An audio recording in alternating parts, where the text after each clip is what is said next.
The other option that the small hobbyist can use in a homunculus area is copper oxide wire particle boluses. They're registered for goats, but only for copper deficiency, so you should really have a prescription if you're using them to control homunculus. Can only be used 4 times a year, but they do give prolonged protection. Basically, they're just little bits of iron filings in a gelatin capsule. The dose is there, 1 to 2 grams for an adult goat. Most of these capsules are 2.5, and I use them for the great big fat dairy goats just as is. There's a nil withholding period, which is excellent. And says research that shows if you combine them with drenches, you get a synergistic effect. However, these are some quotes from Facebook from goat breeders. They think that you're actually cutting up little bits of wire and giving it to your goats, and it's going to rip their insides out. So, yeah, direct quotes.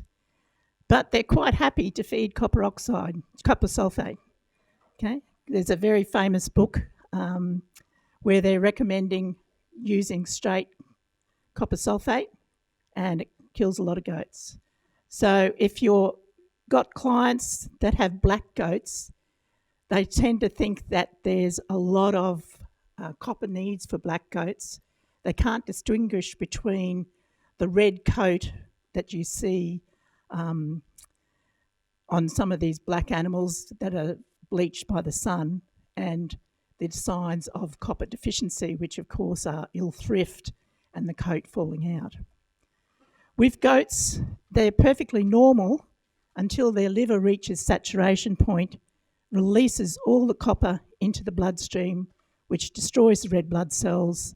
The kidneys filter out these destroyed red blood cells, and the kidneys then become the gunmetal colour, and the urine is dark.